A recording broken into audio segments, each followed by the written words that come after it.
c'était donc la partie histoire de l'art. Ainsi, par-delà le temps et l'espace, le prophète Zarathustra, au nom de la Perse, après la mort de Darius III, dernier roi persan de la dynastie achéménide en 330 avant Jésus-Christ, par Alexandre III, connu sous le nom d'Alexandre le Grand. Une chronologie progressive d'art et de connaissances de multiples cultures se sont joints à l'art perse depuis la période néolithique.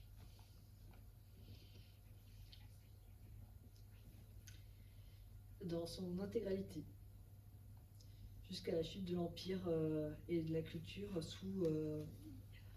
Tu peux m'aider? C'est là. Yazghiel III, dernier roi des Sassanides en 351 de notre ère. Prise du pouvoir arabo-musulman, entre autres ottoniens. Sous l'angle des évolutions culturelles et sociales, comment comprendre le progrès du monde artistique perse? La élection.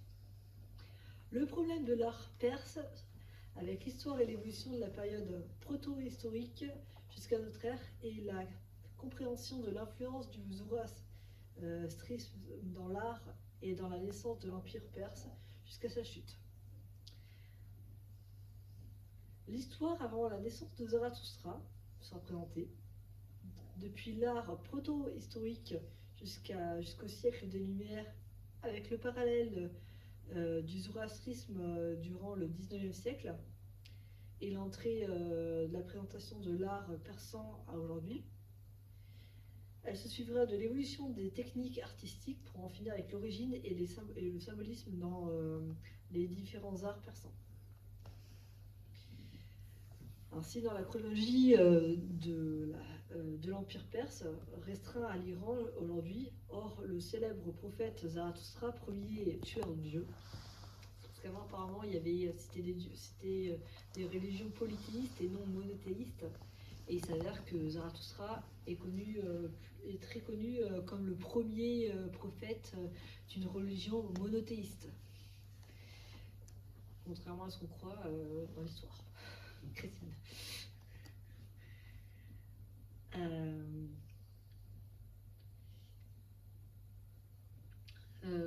Oui, non. Zarathustra, premier tueur de Dieu, ou religion polythéiste, auteur des Gathas aussi. Des historiens de l'Antiquité grecque datent de la vie du sage et du prophète de la période du Néolithique ou de l'Égypte antique par Hermodore, Plutarque ou Pline l'Ancien, des historiens de l'Antiquité, alors que Béros le place dans la période de la guerre de Troie. Alors c'est assez compliqué parce qu'on ne sait pas. Il y a plusieurs théories savoir quand la période où et quand est né Zarathustra. On sait qu'il est iranien, mais on ne sait pas quoi. On sait qu'il est né dans l'Empire perse, mais on ne sait pas spécialement à quelle période il est né. Pour certains, il est né durant comme je le dis là, durant le. Pardon ? Oui, juste avant la guerre de Troie, alors que pour d'autres, il est né durant la période néolithique. Voilà, c'est assez complexe. Je peux juste ouvrir une parenthèse. Alors, à partir des textes anciens et surtout du Kata, on voit que les sociétés néolithiques, en fait, c'est le début de l'agriculture. Et il n'y a pas de classes. Des classes sociales, il n'y en a pas. Il n'y a que deux classes qu'on peut distinguer. C'est les laboureurs de la terre, ça veut dire les agriculteurs, et les défenseurs les défenseurs, les guerriers, et aussi certains prêtres. Donc on ne voit pas encore, parce qu'on ne constate pas dans les écrits zoroastriens les classes politiques. Donc on peut le situer à juste titre vers le néolithique, au moins néolithique tardif. Voilà. l'avais mis en fait dans la période de Minoenne. Oui, là, voilà, c'est ça. On peut le dire un peu avant, mais Selon, alors j'avais mis selon le docteur Christensen. Arthur Christensen. C'est ça. Et ça fait en temps, ça fait à peu près 600 Ah, c'est ans, avant, alors. c'est largement avant. Avant là, C'est largement Ah, avant, non, parce que ça fait l'époque Minoenne, si je me rappelle bien, c'était environ c'est il y en a 2000, 500. 2500, voire 3000 ans avant Jésus-Christ. Donc on le situe à 3500 facile, Ouais. à peu près situé. Donc ça fait 5500 ans, je suis dit.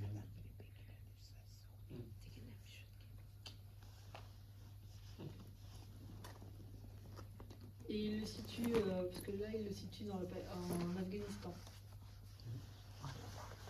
Et juste en fait, ouais. Et, la naissance, le lieu de naissance, on peut le situer dans Madi. En fait, on a de Mad, qu'après d'où va sortir la famille achéménide. Les Mad, c'est une région qui englobe de l'Arménie, Aran, qu'on l'appelle maintenant Azerbaïdjan. C'est un faux nom, c'est pas de vrai Azerbaïdjan comme gouvernement. En réalité, c'est de Aran. Et Aran, Arménie, et Alan, les Alan, et Albanie, vous voyez, c'est Alban, Alan, Aran. Donc, cette partie-là, actuellement, c'est Aran, en réalité, qu'on l'appelle Azerbaïdjan. En fait, de la Arménie jusqu'à peu près, c'est l'Irak, on l'appelait ces parties-là Mad ou Médi. C'est là que tout à l'heure vous disiez le lieu de assyrien et babylonien, ou le peuple sémitique, si vous voulez. Zarathustra, il est la partie haute, c'est-à-dire Aran ou Azerbaïdjan d'Iran, si vous voulez. Il est né là, et comme il était en conflit constant avec les Assyriens, ça veut dire ceux qui sont pour les mages, magie, les rites sanglants et tout, il a été obligé, à ce moment-là, vient vers l'Est qui vient à Bactrie, Bactriane, que s'appelle Balkh actuellement en Afghanistan. On est selon les traditions d'une famille riche, d'éleveurs de les Spinata, de cadre sacerdotal, et héritier d'une famille d'une tradition de poètes inspirés. Il se dira lui-même Zaotar, Zaotar, oui, ça veut dire le prophète, ça veut dire le... chanteur et poésie sacrée, mais la tradition la nomme comme prêtre, premier guerrier et premier laboureur. Exact. En plus de sa naissance miraculeuse, de nombreux essais d'assassinat entre sa naissance et son enfance. Zarathustra peut être comparable à Héraclès, vu l'histoire, le mythe. Siddhartha, Jésus, pour son invulnérabilité, sa sagesse, sa bonté, sa passion pour l'art, de la poésie ou défenseur d'autrui, sans oublier son exil, sa méditation et ses chants poétiques.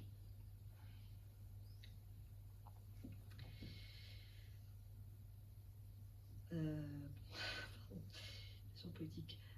Héraclès, dès sa naissance, a été mis à mort par Héra, sa belle-mère, avec 2 serpents que le nourrisson a tués de ses mains. Et apparemment, il n'y a pas très longtemps, il y a un autre enfant, un petit bébé, qui a fait la même chose avec un serpent. C'était assez ironique, il a été comparé aussi à Héraclès. Invulnérable, défenseur d'autrui, en plus de ses 12 travaux, parce que accidentellement, avec une crise d'épilepsie, il avait tué toute sa famille, selon le mythe. Exilé pour l'assassinat de toute sa famille, parce que j'aime bien, pour une crise d'épilepsie, par la malédiction des rats. Ensuite, il y a Siddhartha, connu comme Bouddha, prince en exil après la conscience de la pauvreté de son pays. Dans une partie de l'Inde, il est une figure de la sagesse, de la bonté, de la méditation et de chant, ainsi comparable à Zarathustra. Jésus, comme la Bible le raconte, a connu plusieurs homicides avant et durant son enfance par le roi Hérode, qui voulait le tuer parce que, selon le mythe, il allait prendre le trône, ce qui a pratiquement été le cas.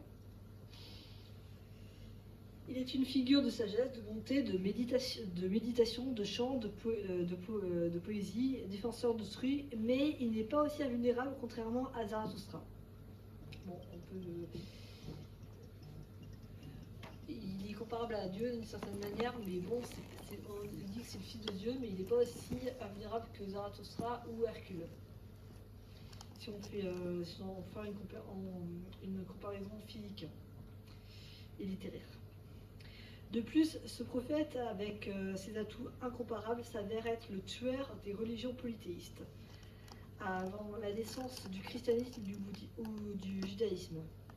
Bien que la date de sa naissance du père des Gathas est floue, comme on l'avait dit tout à l'heure,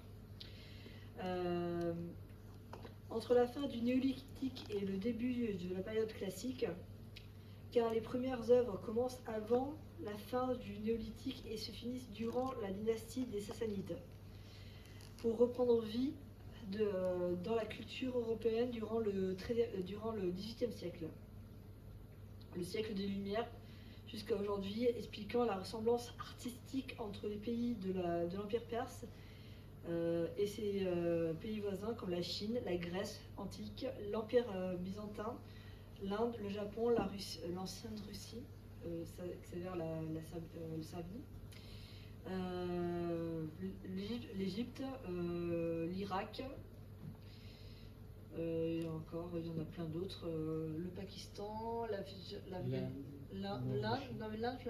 je crois que je l'avais noté, l'Inde, la Chine aussi, merci. Non mais la Chine, je l'avais mis sur la liste. J'en cherchais d'autres encore. Il y avait. Il y a le Japon aussi, je crois qu'il y a beaucoup. Il y a le Japon, la Corée, il y a le Japon, la Corée et Punjab et vers Pamir. Pamir. Punjab, Pamir et vers nord de l'Inde, ce qu'on appelle. Et actuellement, c'est le Cachemire, Punjab. Merci.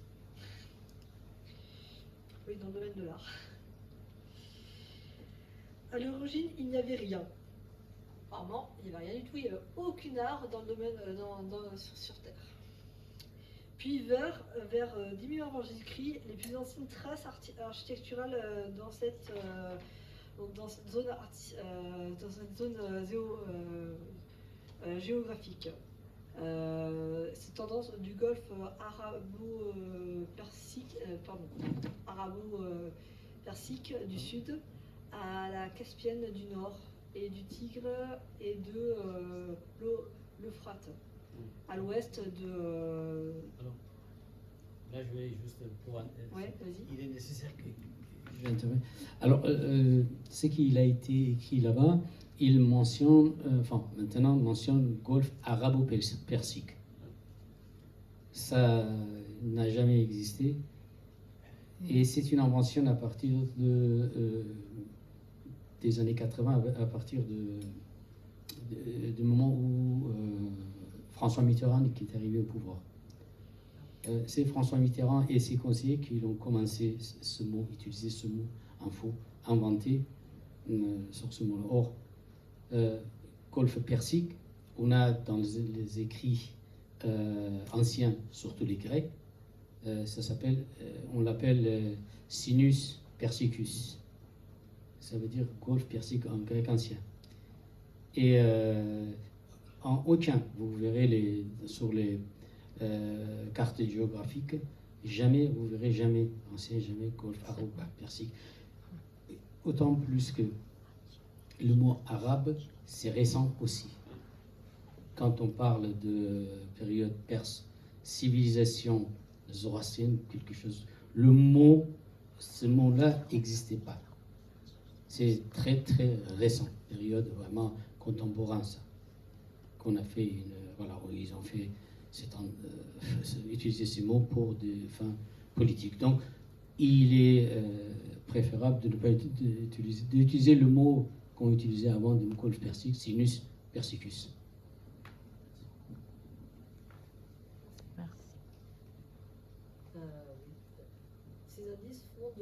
Ces indices font de la Perse l'un des premiers lieux d'urbanisation au monde sous l'influence première des cités du berceau de la civilisation, telles que l'Urk, l'Akkad ou Babylone. Ainsi, vers 7000 avant Jésus-Christ est construite une ziggourate, Ziggourate, oui. un temple mésopotamien répandu dont celle de Babylone qui s'inspira la tour biblique de Babel. C'est ça. À Tepe-Sialk, dans le centre du pays. Cette découverte nous prouve l'ancienneté des techniques architecturales en Perse, qui furent parmi les premières à utiliser les mathématiques et la géométrie pour construire de grands monuments. Ces constructions étaient à l'époque et pour de nombreux siècles les plus hauts et importants du monde.